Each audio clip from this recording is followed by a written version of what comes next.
మిత్రమా, ఒక చిన్న మాట. జీవితంలో మనము కొన్నిసార్లు కష్టాలు వస్తుంటే బాధపడుతూ ఉంటాం కదా. కానీ ఆ యొక్క బాధలు కూడా మనం మంచిగా అనుకోవాలి. మనము మంచిగా ఉన్నప్పుడు నేర్చుకునేటువంటివి మన కష్టాల్లో చాలా విషయాలు నేర్చుకుంటాము. ఒక చిన్న ఉదాహరణ చెప్తాను చూడండి. ఒక మనిషి కష్టంలో ఉన్నాడు కదా అని హెల్ప్ చేస్తాము. ఆ చేసిన సహాయం వల్ల మనము ఎలాంటి బాధపడకపోతే ప్రాబ్లం ఏమి ఉండదు. దానివల్ల మనం ఏమి నేర్చుకునేది ఏమీ లేదు. కానీ ఒక ఫ్రెండ్ కావచ్చు, చుట్టాలు కావచ్చు, మన ఫ్యామిలీ మెంబర్స్ కావచ్చు, ఎవరైనా కావచ్చు, కష్టాల్లో ఉన్నారు కానీ మనం సహాయం చేసి ఆ సహాయం వల్ల మనమే కష్టంలో పడ్డామనుకోండి, అప్పుడైతే దాని నుండి మనం ఒక నేర్పు తెలుసుకుంటాము.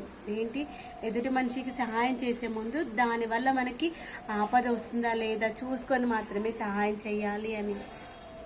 అవునా కదా? సహాయం చేయాలి, తప్పు లేదు. కానీ ఎదుటి మనిషికి సహాయం చేసి మనం ఆపదలో పడ్డామనుకోండి, కష్టం కదా.